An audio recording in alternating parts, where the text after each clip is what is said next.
myself right now. Welcome in, everyone. Welcome. Megan Muneer, thank you for being here. Thank you for having me. Oh, I'm so glad you're here. Let me make sure this doesn't start again because it might. No, it says it's off. Okay, good. Right, that's in we're in missing man formation because Blue is not here. Yes, Blue's not here. That would be something that Blue would make sure it was muted. He also does many other things. If I drop something, he's the dumb joke of the day guy. Does he talk to himself too? I think so. Mm-hmm. He might be talking to himself now. He seems like he is. Right, and he leaves delightful comments. That was delightful. The imagery is delightful. So thank you for being here. Thank you for having me. I'm so excited. I've been looking forward to this. Well, let's lower the bar of expectation. I have no expectation, bro. I just want to be here. All right, well, good. Well, mission accomplished then. Yes, I got here in one piece. Right, so you and I, we haven't known each other too terribly long. I know maybe 3-4 months at the most. Yeah, max. Yeah, because I saw you at Pollyanna. Yeah, and we had a wonderful conversation, and then you came to the Songwriters Club. Yes. And then I realized, oh, you're angelic. Your voice is angelic and delightful, and you are a fantastic songwriter. Thank you. And then, Thank you so much. And then we went to the open mic and sat and chatted and got to know each other. And that was so fun. And now you're helping me with the record. And yeah, your gorgeous song. Your music is so amazing. It's such an honor to play for your stuff. It's kind of you to say. Yeah. I have a serious case of imposter syndrome. You have bad imposter syndrome because you're legit good, bro. Thank you. And you have like the most amazing setup, and you're so well versed. And yeah, it's been a delight getting to know you. And I think you might be my favorite guest so far. I think a lot. You have a lot of people in your life that admire you, though. You can tell by the people that want to help you, like Josette and Blue, and it's greatly appreciated. Cool. That stuff doesn't come easy for me. You know, as a lot of what I write about is mostly just therapy for me. It's me coping or learning how to deal with my own personal shortcomings, and a lot of that is, learning. And the truth is, through writing and through the last couple of years, I've really been working hard at it, and came to a lot of realizations of things I sort of knew but didn't, and understanding that learning to take a compliment, which is very hard, and learning to accept that, that I'm stop being self-deprecating. Yes. And that's a hard thing for me as well. So oftentimes I'm making the joke to deflect my own insecurities before somebody else can make the joke. Yeah. So those are things that are all hard. So to sit there and have you say such nice things right out of the bat made me super massively uncomfortable. So thank you. I'm sorry. I never laughed.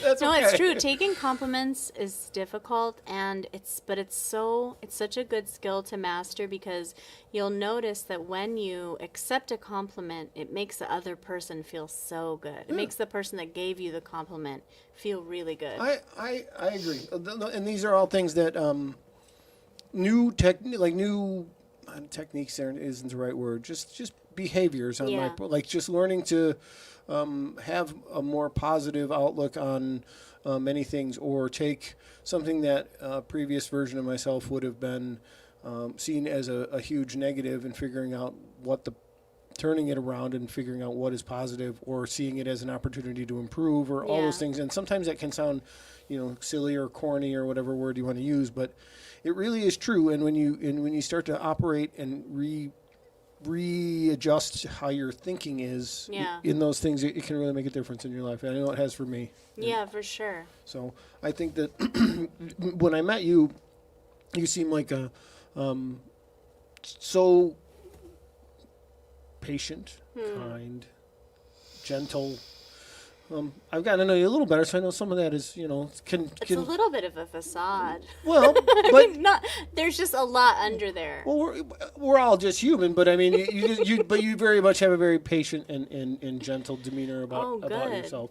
And I appreciated that. So, thank you. And then like I said, then she came to the songwriters thing and brought a couple of wonderful songs, and your voice is amazing. So I'm really glad you're here. Thank you so much. Yeah, I'm so happy to be here, and I'm so glad that I come off as very patient.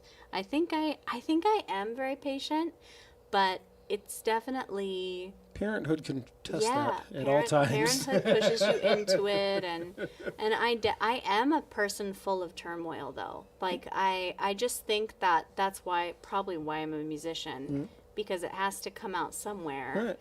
And I think I learned from a young age that it only gets so far when you like yell at people, you know? Right. So Right. Well, now we've talked about. Sorry, I'm going to do two things. Normally, Blue is doing some minor adjustments, No, and I that's wanted okay. to check this quickly. But normally, at this point, we start talking about when you started writing. How long ago did you start writing? So I knew I was a songwriter from very young. Like I remember being like 3 and writing songs in my backyard, like for the flowers and stuff. And my father was a songwriter as well, and he comes from like a long lineage of musicians. And so I just kind of always was a songwriter, but then I kind of did everything to be a musician but not be a songwriter. In college, I studied classical voice all the way through like junior high, and then that's what I got my degree in. So I thought I was going to be an opera singer, but then once I actually got in music school, I quickly realized like, oh, I'm so many other things. And Right. So But usually, almost everybody starts out down a road in college, yeah. and then they figure out that, well, maybe that isn't what I thought it was supposed to be, or whatever, and then the what you should be doing reveals itself on its own. And that's the advice I give to my kids. Follow whatever you think, but odds are something else will show itself to you that will make you change directions. Yeah, it'll be made apparent somehow. Yes. That's kind of what happened, and then I ended up studying Indonesian music, and I went to Indonesia and lived there for many years and had a pretty successful career performing traditional music over there. And that's when I also realized. So what years were that? So the first time I went to Indonesia was 2008, right after I finished my bachelor's. And then I lived there for like a total of 6 years on and off until... That's not just, Indonesia seems like a bit of a serious choice there. Yeah, it's pretty wild. You didn't just go to Wisconsin. No, and some people still think I live there because a lot of my stuff from when I lived there just goes viral sometimes. So oftentimes I get messages from people. Right, because you're like a big I've been TikTok back 10 superstar, years. right? Yeah, but I'm not on purpose. I don't post anything really. It's just like attention from men from Pakistan and Indonesia for the most part. Even though Worst things you could have attention from. I don't know why. Well, that's one. Well, I'm sure that your posts are interesting and your music is beautiful and you're a lovely Thank lady. you. So I'm sure that all those things help. Yeah, I don't. It's such a funny thing. I can't control it, and I'm not gonna like not post. So Right. I'm just gonna keep doing what I'm doing, and thanks for watching. 700 or 800 million followers or something, right? No, I only have 67K followers. Oh, only. I'm just making a joke. Oh Just my so you know. god, that's so funny. So you were writing very young. Yes. But you then when you started studying more seriously, you sort of shied away from writing. Yeah, I still wrote, but I couldn't really imagine myself having a career as a songwriter. And then, and I just thought like, oh, I think I wanted to do like the elegant thing, the really serious thing. And I'm glad I studied classical vocal music because I think it really informed my voice, and it has given me like a side hustle as a voice teacher, which because I have to know the technique to be able to teach it. So, but ultimately I did have to undo a lot of that training to sound like I do now. But it definitely helped me like with my range. I have a large range, and it's because of that. It's for somebody like me who's just a knucklehead who just had faked my way through every band situation or just picked up a guitar and started making noises that sounded like I wanted to, and then started singing poorly and just gradually got better. When you sing, like, they sound, your notes sound so accurate and so good. like on the money for somebody like me who feels like I'm singing out of tune at all times. Oh, that's good. No, your singing is always really in tune, I think, from what I've heard. I'm glad to hear that. Yeah, but no, I struggled with intonation growing up, and in college I also had some professors that really hated my voice, and I did a master professors class because they're not right. I did a master class once, and I had a professor say, you know, just because you're pretty to look at doesn't mean that you don't sound terrible. Wow. Yeah. That's right. I was really beaten down. My professors, only the weird professors liked me, like the one that taught Indonesian music. And but I don't know. For a teacher to say something like that, that's not really a good teacher on any level. I agree. I don't, regardless of it, even if he really felt that way, you shouldn't say that to a student, should you? No. I don't think. Well, you'd be amazed the things that happen in music schools. You know? I suppose. Yeah. I suppose, like on some level, you just have to know what you're doing it for, and that's the thing for me all along that has been difficult to define. Like what really am I doing? But that's question number 3. We're only on question number 1, so we're jumping way ahead now. Okay. So, but your first concert or your first instrument that you purchased for yourself with your own money, your own hard-earned My first cash. instrument that I purchased for myself was an accordion. Nice. Because I grew up with pianos and guitars around, and then it was an accordion. I wanted to also be a circus performer. Well, who didn't? I think we all did. But although you've undoubtedly heard all the accordion jokes, then, right? No, actually, I haven't. Because no one around me liked accordion. Do you know what happens if you leave an accordion in your car unlocked? No. Somebody leaves a second accordion in your guitar unlocked. Oh my God, what a dad joke. There's always somebody trying to get rid of an accordion. I used to cart it around the hills of Seattle in a little red wagon. For someone who only graduated in 2008, to me it sounds like you've lived some because if you were living in Seattle carting an accordion around, that's a lifetime story all by itself. Just so you know, that has nothing to do with living in on the other side of the world. I know. I move quick. I think that should be the cover of your album. Thank you. You dragging an accordion behind you in a red wagon. Or at least something in a red wagon. Yeah. I think I'm enjoying that imagery quite a bit. So that you bought an accordion. I bought an accordion. I didn't get very good at it. It's hard. It's really hard the buttons are. It wasn't terribly hard, actually. I just barely practiced because I had so much. Let's just be honest. It wasn't terribly hard. I had so much going on, other things going on, and I think I just didn't love it. Mm-hmm. You know? My favorites. My dad lived in a rural part of Michigan. Yeah. Like he lived down here for a while, but then that's where he grew up, and and so he went back there at some point. And when I would go visit him when I was like, late teens, early 20s, which in the 80s, that meant you were drinking and smoking and doing bad stuff. Well, they did that in my dad's garage all the time in rural Michigan, and he had a friend. His friend's name was Hank. And if Hank showed up, Hank brought his accordion. Oh, Hank. And the drunker Hank got, the more he played. Once the accordion came out, it was nonstop. And he was really, really, like I was enough of a musician at that time. He was actually really talented. Oh man. But he just was a drunk that lived in a small town. Aww. And liked to play accordion, and so he brought it wherever he went, and when everyone had enough to drink, he would just make them listen. My sister and my brother, like they're laughing at old Hank in Dad's garage. Aww. Hank is no longer with us, Hank, may he rest in peace. And please play in his accordion somewhere. Play on, Hank. That's right.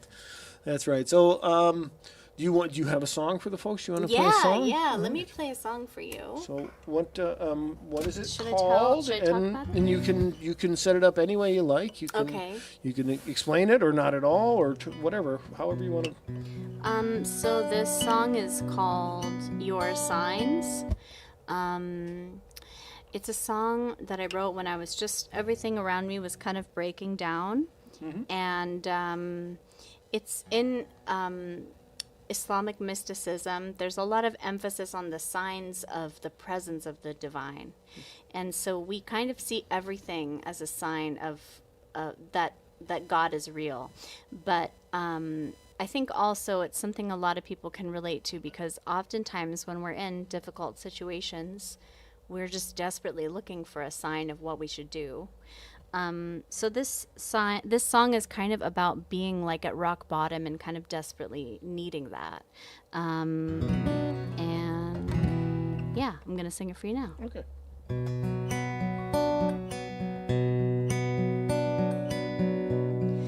As I make my way back to the garden, the path beneath my feet burns and blisters.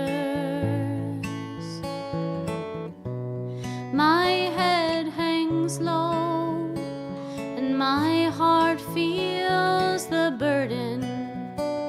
The mind forgets the master, and the soul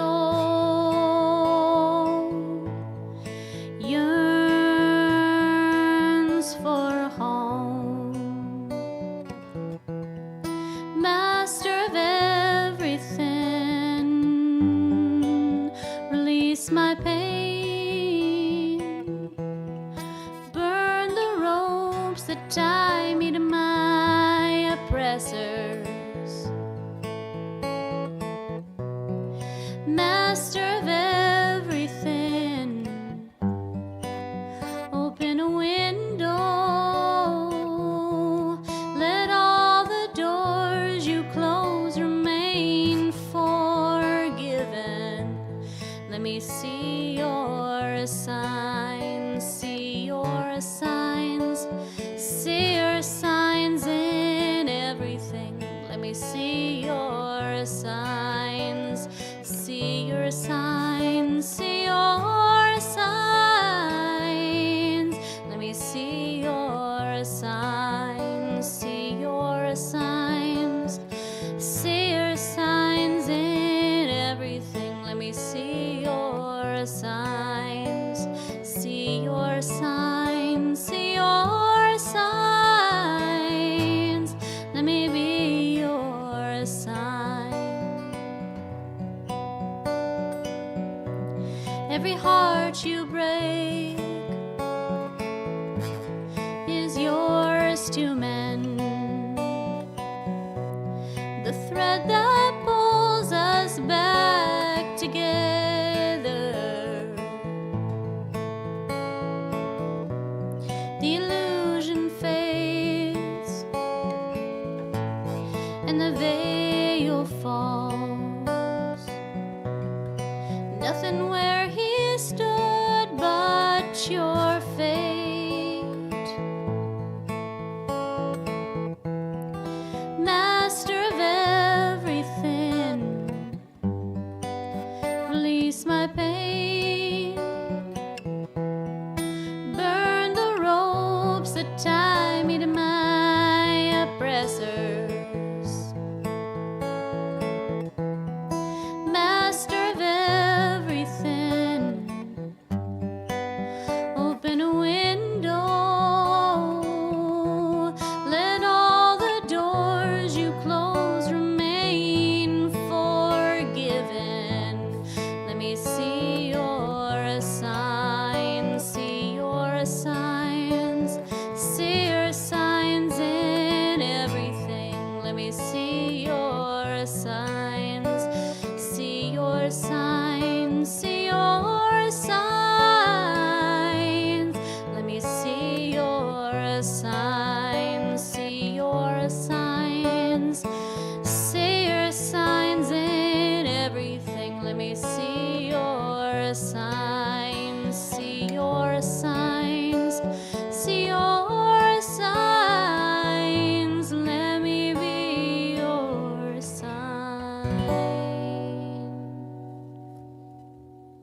Thank you. It was amazing. Thank you so much. Absolutely amazing. That was stunning. Thank you. The burn the ropes that tie me to my oppressors. Yes. Beautiful. Thank you so much. Now, when did you write that? Did you say that already? I think I wrote that in June. So that's that new. Yes. Wow. Yeah. That's beautiful. Thank you so much. I don't feel like it. It's one of those songs that I don't feel really come from me, and sometimes they come so fast. Mm-hmm. It's like I don't know where they come. I know where they come from, right. But I couldn't scientifically prove that to you. Right. I don't know why. It just comes out very quickly. That's those are usually the best ones. First of all, yeah, right. And which it isn't always the case. You know, sometimes you really have to struggle to get something accomplished that in that way. Yeah. And that's worth the effort as well. Yeah. But when something is just, my friend always says, it's already there. We just have to find it, whatever part you're adding to a song or when you're writing something, like the right thing already exists. We just have to find it. It's like, you know, the analogy of the sculptor who you just have to remove all the bad parts to leave the thing that you want. You know, like that's it's already in the there. Block of marble or whatever. Right. Yeah. And and I think that's the same way with songwriting. Now, you said, let's see, we didn't actually get to the bottom of when you actually started writing. Like this? Like in this vein or more, like were you writing things as you were raising your family or teaching? Yes. You're a teacher as well. Yeah, I'm a teacher as well. I teach voice and piano and songwriting.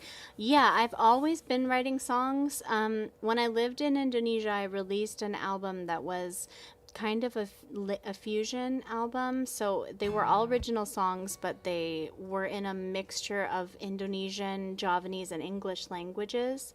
And then it was kind of in Indonesian style.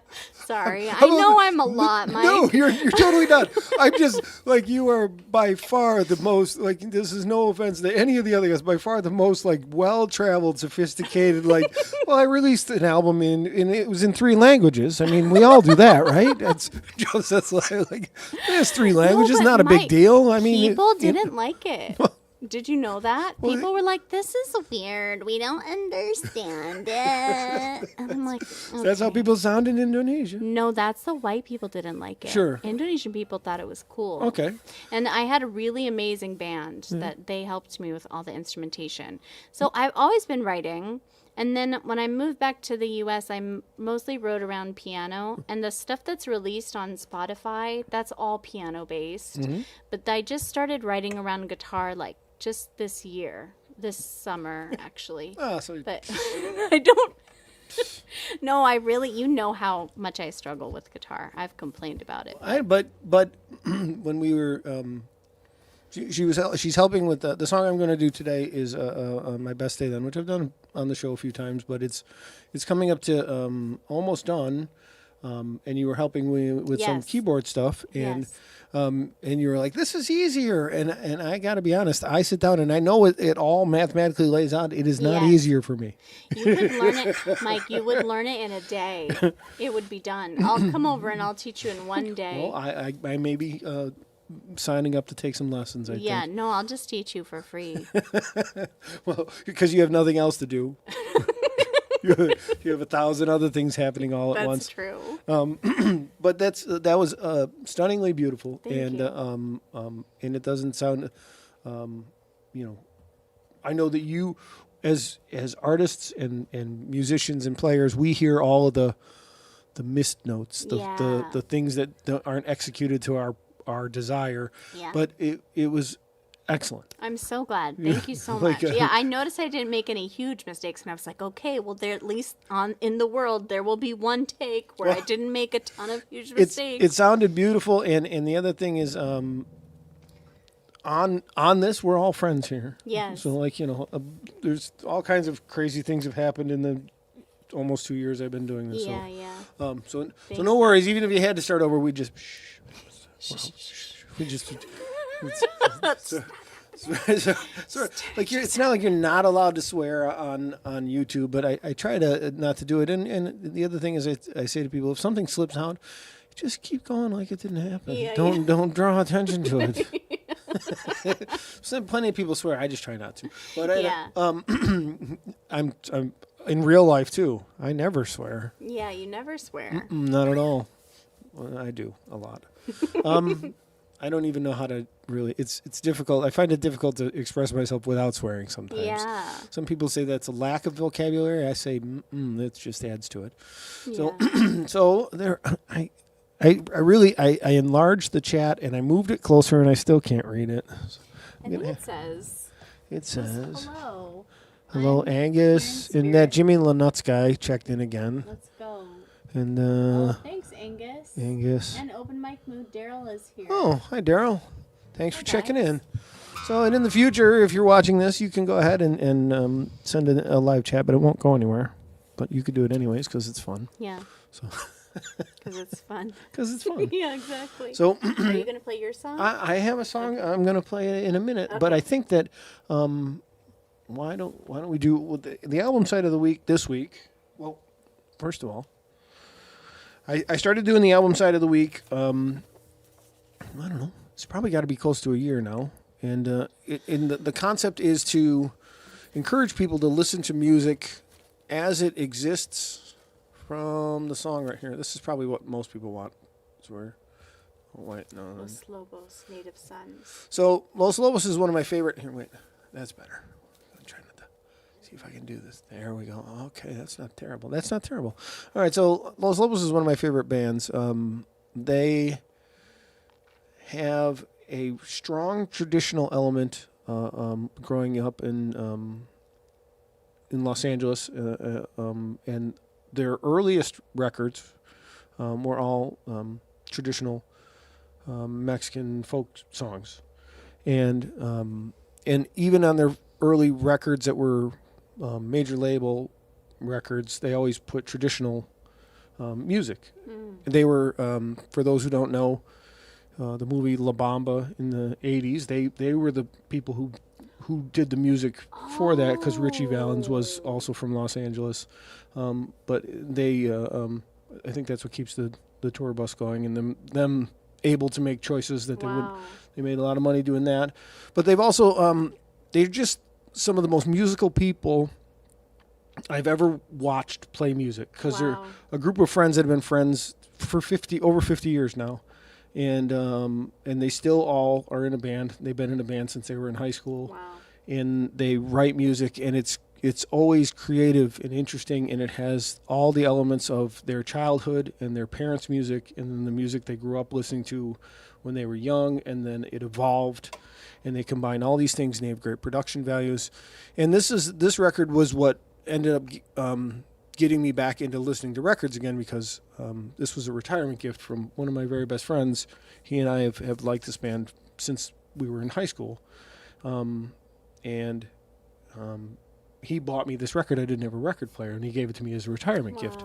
Now, this record is really interesting in that none of these songs on this record, I believe everything on this record is a cover by them. But part of the reason why I chose it is they picked all their favorite songwriters. And it's actually three sides of music, and from the Beach Boys and I mean all kinds of stuff. They had a strong like 50s rockabilly influence in their music. It's really a great. But I picked for this. It says side C, so it's a 2-record set, but one side is basically only got one song on it, which is really funny. But side C is Sail on Sailor, The World is a Ghetto, Flat Top Joint, and Where Lovers Go. And those are all covers. And it's so good and so interesting. And they put this out in 2021. I think during the pandemic, they just started working in their studio on stuff that they wanted to record just because they liked it. And from that standpoint, they found the songwriters they admired, and they covered it. So it's a really great record. And anything by them, I would recommend anything. I know that when I was still working in construction, So I think the last year or two I worked, I went and saw them at Fitzgerald's. Oh. So it was probably 3 years ago, which is a small club, but and I got really close, and it was just a wonderful night of music. And so like the whole next week or two at work, I was listening to Los Lobos, and I listened to everything in their catalog. And a lot of the people in the construction world kind of have some pretty strong racist, like they don't like Mexicans, they don't like, and so there's this old gray-haired white guy listening to traditional, like their songs in Spanish. They're like traditional stuff from their early records. And my boss came up and he was trying to talk to me, and he kept as he's talking to me, he just kept looking at my radio. Like his eyes would look at me, and then he would look down at my radio, and then he'd look down at my radio, and he could not concentrate at all. Kind of like, why are you playing drywall or music? Oh my God. And I was like, it's not that, but yeah. So what if I was? But I got a kick out of how distracted he couldn't even concentrate. It made me laugh really, really hard. Funny. So, but some people just can't. I don't know. I'm sure you never experienced anything like that. No, you probably never, right? No, I get the weirdest types of you wouldn't believe. I get it from Muslims too, because a lot of Muslims believe you shouldn't play music. Yeah. So I have a lot of Muslims that really, really hate what I'm doing. I have a theory. It has nothing to do with, Christianity, being Muslim, being male, being female, being Mexican. It has nothing. My theory is a 1 in 3. 1 in 3 people is just an ass. Yeah. Like, kind of, the facts bear that out. Like, it doesn't matter across any. I used to think I've said this many times, when I was younger, I used to think it was more like 1 in 10. No, it's 1 in 3. I think it's a 1 in 3. Yeah, I think that's an accurate number. It's 1 in 3. Yeah. But that means 2 out of 3 people are really, really good people, and regardless of where they come from or what they believe, they're just good humans, and that's I used to, going back to the early part of this conversation, I used to focus on the 1 in 3. Now I try to focus on the 2 and 3. Yeah, I think it's the way to go, because you'll just end up not living out your dreams if you focus. Well, their anger will get transferred to you. Yeah, exactly. It'll make you sick. Yeah. So there's nothing good in that. So I'm gonna do your piece, which it's becoming the hardest thing these days. Is I'm trying to keep promoting the original music, which is the whole the whole thing. When I started this was just to have a way to play music, because for many, many years I wrote songs and I couldn't find any kind of a venue where playing the songs that I written were I felt like even accepted. Yeah. And I used covers as a Trojan horse to sort of sneak in my original music, and I would use but as I've gotten older, I'm less and less. I just figured that I have less and less time to do anything, and so I'm just going to play the ones that I wrote. I have enough of them, and so I'm trying to play new ones, but some of them are still so. I've written a lot of songs in the last 6 months or so, and after many years of really only having 1 or 2 new things in several years, having 6 new songs in 6 months is making it very hard for me to feel comfortable enough to perform them. Yeah. So I was working on something new, and I played something new last week, and then I decided that I would do this one because you're helping with the keyboards, and it will be out very soon. It's called My Best Day Then, and the line comes from my worst day now is better than my best day then. Yeah. And when I was really struggling and trying to get sober or just get some stuff together, I wouldn't have ever guessed that and I'll end with this, but I remember I'll end my little setup with this, but when I first went to 12-step meetings and somebody would say they were a grateful alcoholic, I remember thinking, that is the dumbest thing I've ever heard. How could you be grateful that you struggled through this? And now the further along I get, the more I understand how much working through that has shaped the person that I've become, and I'm grateful for the ability to be that person, and without those experiences I never would have. So even though My worst day now is still better than my best day, and then I wouldn't trade those days in for anything. So. That's beautiful.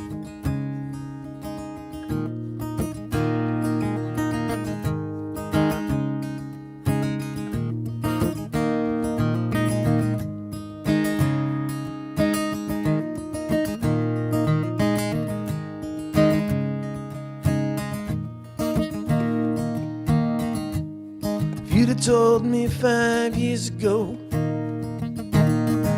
that I wouldn't make it this far down the road, I would have laughed right in your face. Then I'd order me another one from my favorite place. My favorite place is bellied up at the bar, talking girls, talking sports, sometimes even cars. And I thought that I knew everything, but I didn't know anything. My life just passing by. My worst day now, still better than my best day then. My worst day now, still better than my best day then. Best day then.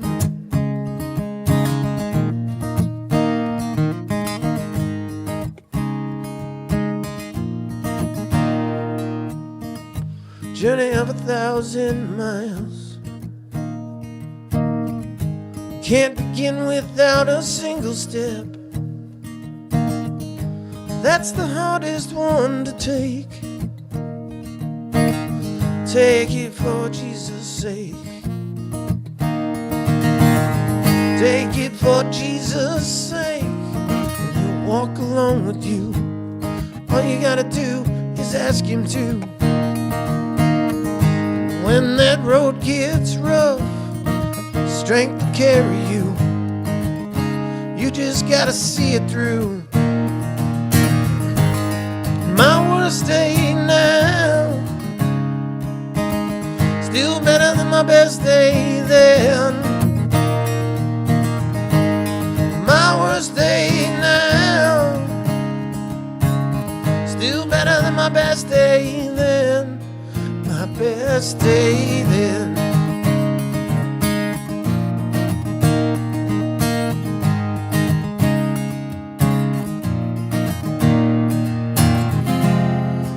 Everything thought that I knew turned out to be a lie. Looking back, I know now all I can do is try, try, try, try.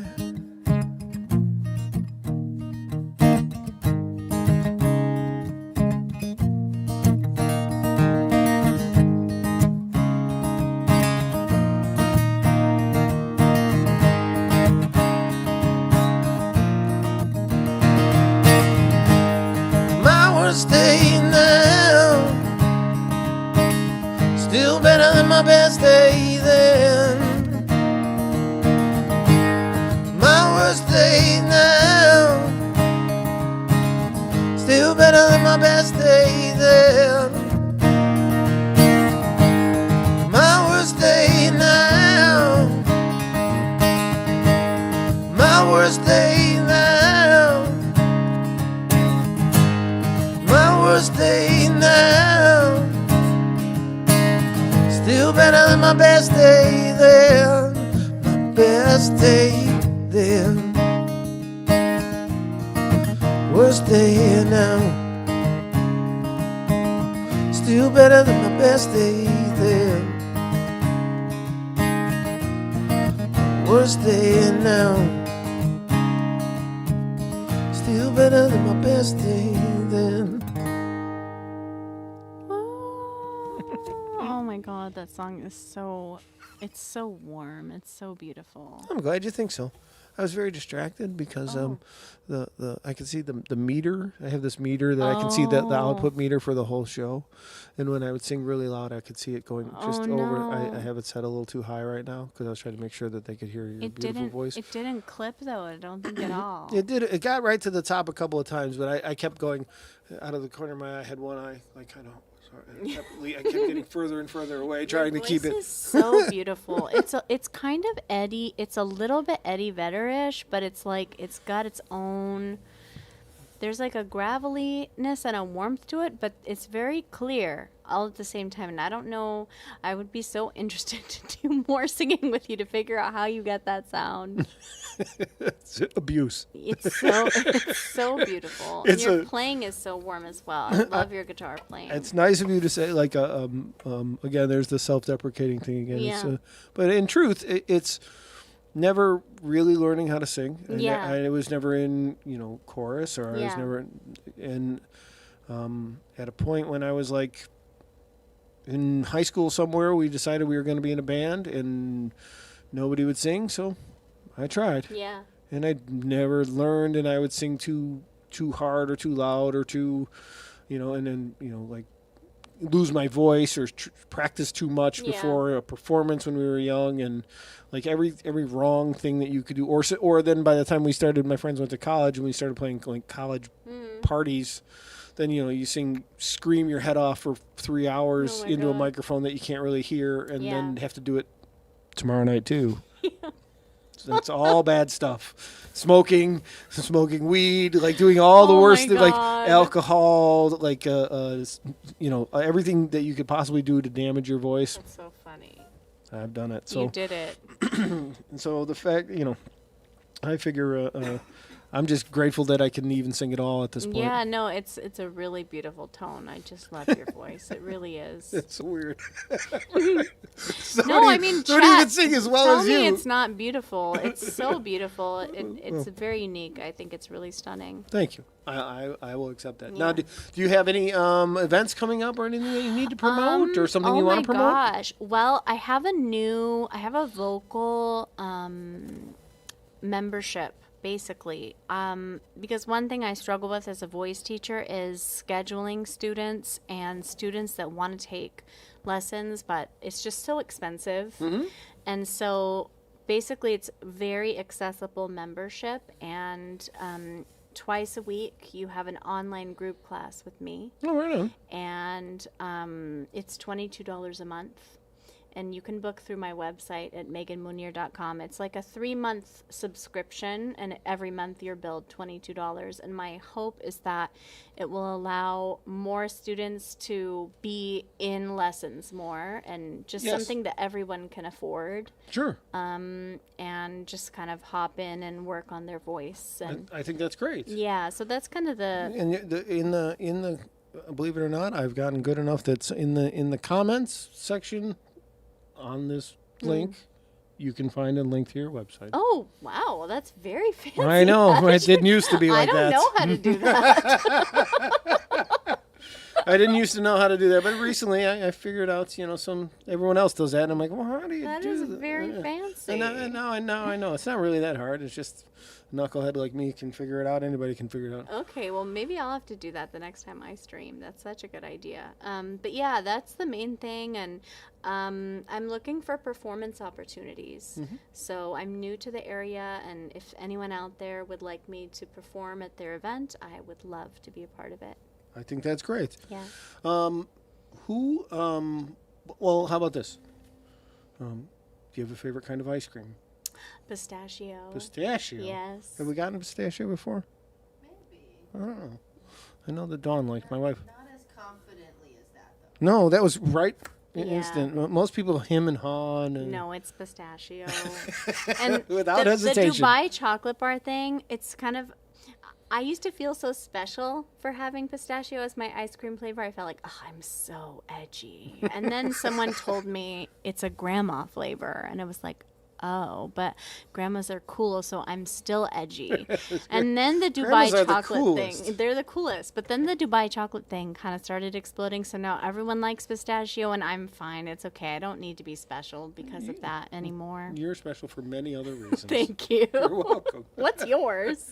Vanilla. Oh, okay. That's But classic. I That's can, my husband's favorite, too. I can take, I like a good high quality, vanilla bean, heavy vanilla Yeah. flavor, but I can also eat, whatever the bottom of the The bottom cheapest of the ice barrel. cream, right? The Yeah. cheapest ice cream they make. I'll still pick vanilla, and sometimes, I'll swirl a little chocolate on there, but Yeah. otherwise, just vanilla ice cream. Just very classic. Mm-hmm. Yeah, it says a lot about you. And your favorite color? Oh, I don't have a favorite color. I love emerald green. Okay. Maybe that is my favorite color. What's yours? Sound orange. Oh, wow. Okay, that's zesty. I like that. Zesty. Yes. Interesting. I haven't been. See, you'll start to notice that everything around here, there's all kinds there's of. a lot of orange everywhere. Right, all actually. the MeL Muzic stickers are Yeah. orange, and there's orange, and there's orange, and there's orange. All my cords and my stands and Yeah, my they're things all that orange. if I take them someplace, there's orange tape. You even on. have orange tape. Yeah. Right. It's a it's a common tape in the. I was an electrician for 35 years, so Oh. marking wires yeah. with colored tape. Orange is very crucial to a Yeah. industry standard. So. Yeah. All right, let's see what else. I think we're ready for another song. Do you have another okay. song? Yeah, I have another one. I have the one that I wrote for your Songwriters Circle. Oh, So with this one, it's called Run to You. And the prompt was your house is on fire. So you start coming home, and then you get in a car crash on the way home. Ooh. Whoops. And yeah, I think that was Blue's prompt. You think? But I love the prompt because it got us a lot of stuff going Well, on. I really struggled with that one, Yeah, which is oh, why yeah, I I give Blue a hard remember. time. Yeah. And so because it's outside of my comfort zone, but I did appreciate seeing how everyone else was able to find solutions for it, and it was inspiring. So. Yeah, it's a good one. And in this one, I'm kind of addressing a few different people, so you can try to tell who it is. It's called Run to You.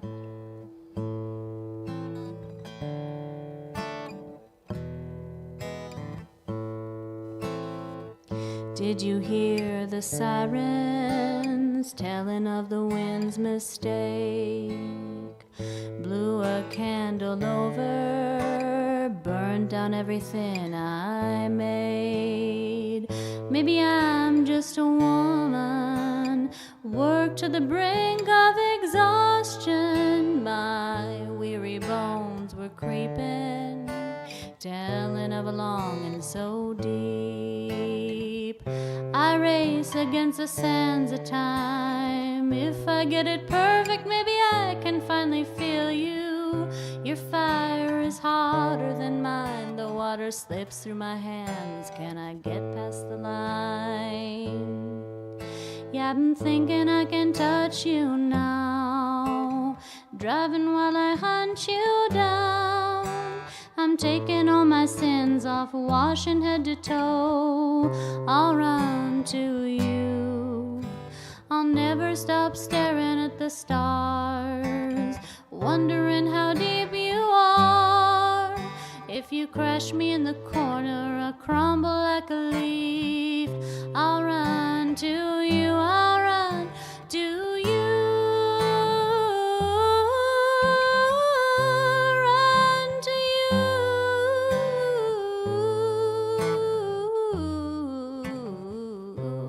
Run to you. Did you know my heart is a weapon of mass destruction? One gaze from me and I'll know everything about your soul. I had a dream that we were riding on a train to redemption. My wheels keep on spinning, trying to keep you out in the cold. Your stories are stranger than mine. If I I didn't know better, I would try to believe you. Your fire is hotter than mine, the water slips through my hands. Can I get past the light? Yeah, I'm thinking I can touch you now. Driving while I hunt you down. I'm taking all my sins off, I'm washing head to toe. I'll run to you.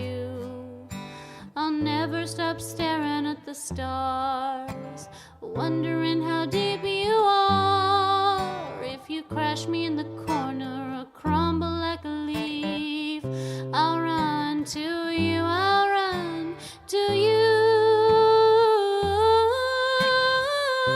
Run to you. Ooh, I'll run to you, I'll run to you. Run to you.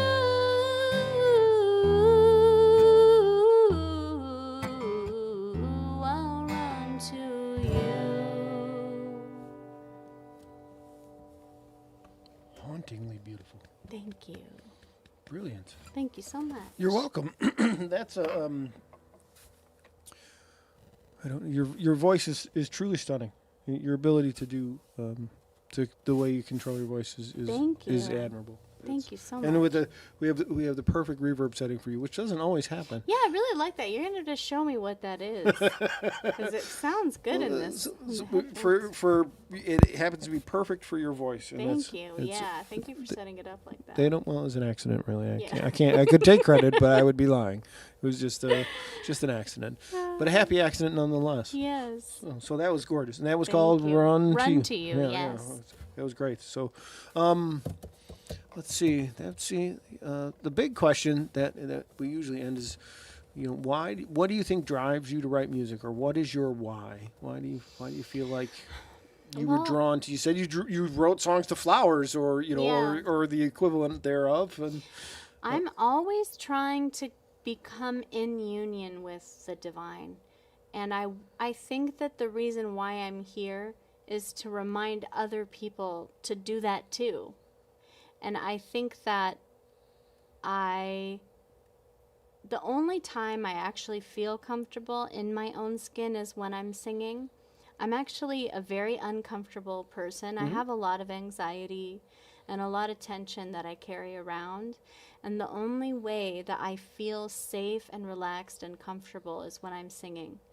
And I think that music is meant to yoke people back to their true nature. And I think consciously, I really want to remind people of their nature, and that mercy is just always there for them, and that the divine is mercy. However that looks for you. I don't need people to be Muslim. I don't need them to be Christian or whatever, but I do feel that the divine is reaching for them so strongly, and I want people to reach back and be grabbed by the divine. And I think that that's why I write music. that was a delightful answer, and the most descriptive and concise answer that is. Yeah, I was also surprised as it was coming. I was like, "Oh, okay, I guess I feel like that." Yeah, no, but in truth, like you, the conviction with which you said that, and I couldn't agree more. Like, what I found when I started asking that question, it's been almost a year now where I've had guests on and off, and in the first guest, it was almost accidental. Like, it was like, well, why do you think you do this? And I realized that that's a good way to sort of ask everyone, like, what is it that drives you? And in a weird way, everybody has almost the same answer.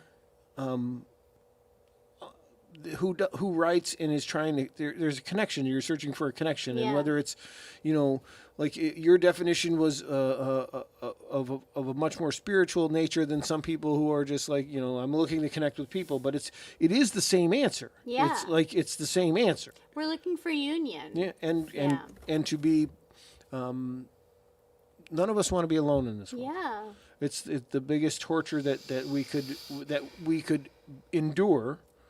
and it's been that story's been told over and over and over again. Yeah. We are all looking for each other, and songwriting is storytelling. Songwriting is a way for people to connect, and those, I've had this conversation also where everyone who does this sort of feels the same. It's the time that you most feel like yourself. Yeah. It's for you to say that exactly.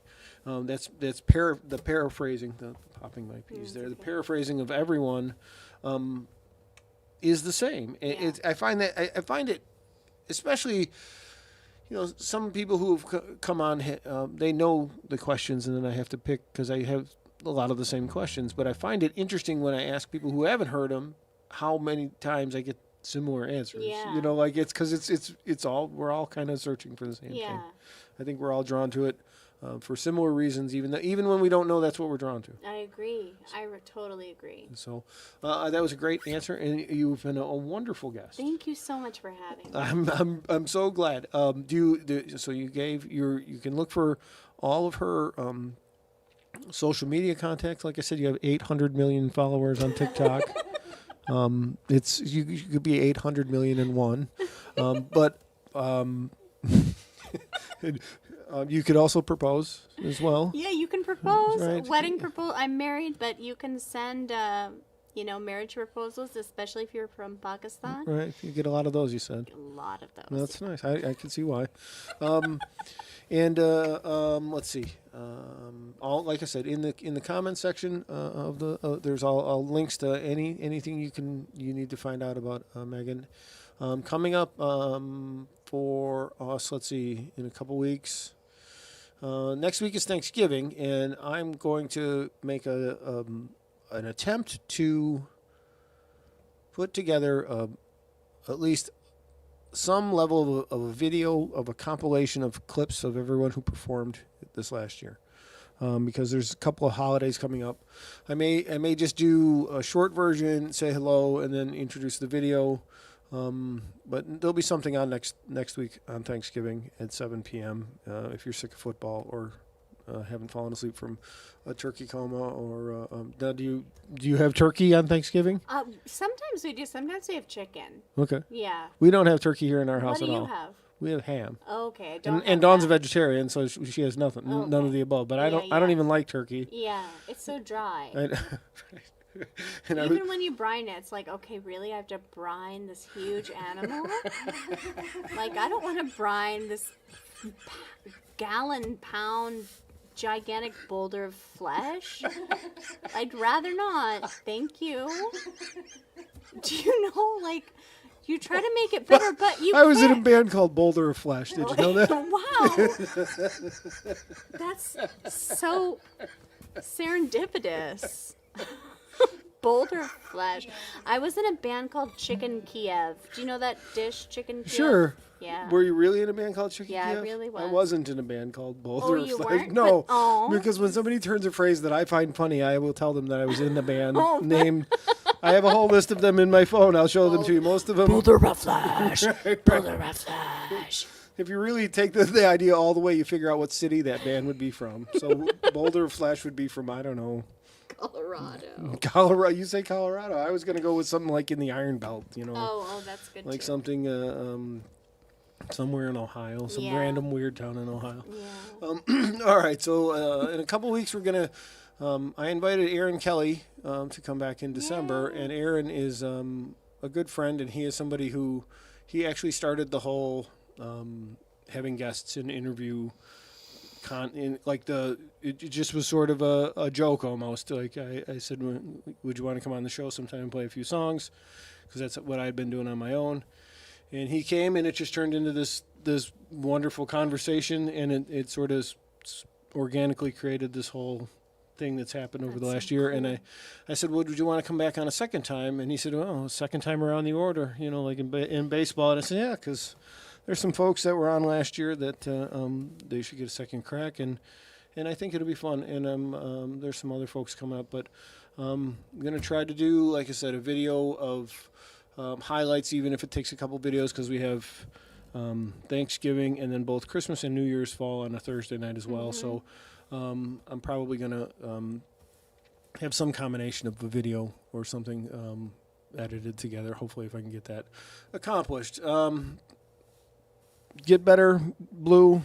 Blue is not here today. As you can tell, it was much more calm, and nobody yelled for me to take my pants off, so that was always good. That's Blue's favorite joke. Please take your pants off, which, and I say nobody wants to see that.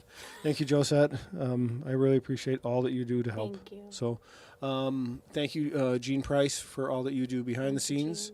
Jean does wonderful work promoting the channel and MeL Muzic in general. She's she has an angelic voice, much like you. I want to hear her. So she's a great singer. She often sings with MeL Muzic, and she has her own project, Pleasant Panic. So check them out. And then, let's see. That's at melmusic.com, MELMUZIC, melmusic.com. That brings us to Dumb Joke of the Day. Oh, boy. So, Dumb Joke of the Day. Although, I don't have a clever name. Blue usually has some kind of a clever name that he puts on. So this could be from, I don't know, Seymour Butts or something. I don't know. I could only think of what I could think of when I was in 7th grade. Seymour Butts wrote a book called... Oh, Seymour Butts, Seymour Butts wrote a book called Under the Bleachers. No, I didn't know that. That isn't the actual joke. Though. Oh, okay. No, that was a bonus joke. So, did you hear the story about the teacher that went cross-eyed? No. She couldn't control her pupils. Oh, God, that's so bad. Isn't it? It's a dumb joke. It's the dumb joke of the day. All right. Now we have 2 goats. What? Can you tell me about these goats? The goat? Well, this was in the house, and my son and my wife would keep it in the kitchen, and just every once in a while, somebody was... And so I don't even remember how the dumb joke of the day, I think, started when I was doing the stream, and the only person that was watching was my wife. And so then I would I'd be out here, and the house is, up on the other side of the lot, because this is a building on our property, but my house is, like 150 feet up the hill. So I would tell a dumb joke back here to just try to make my wife laugh. And then one day I just brought the goat from the kitchen down here. And when I told the joke, then I made the screaming goat. And then the rest of the story is my friend Jean has 3 daughters, and they were a little younger now. I think they're 12 and 14, 11 and 13. I don't remember. She's got twin daughters that are 11, I think, and then 13 maybe. I don't know. I get it wrong every time. I used to say they were like 8 and 6. They're young still, though. Well, right, but they're kind of teeny. Yes, they're right in that age. But they were when I started doing it, then they started submitting jokes. Oh. So I would get really great jokes for a while from them. I had a whole list of jokes from them for a while. Oh my God. And then they named, because I would do this, and I was informed that he has a name now, and his name is Fred the Goat, and that comes from Jean's daughter. So. Oh my God. And then this was a gift from my friend Kenny this year. He saw it somewhere and said, well, I had to get it. So now I have the Halloween goat, which that scream is much more... Yeah, it projects. Right, yeah. Right. Blood curdling is what you said. Right, that was Joseph's description.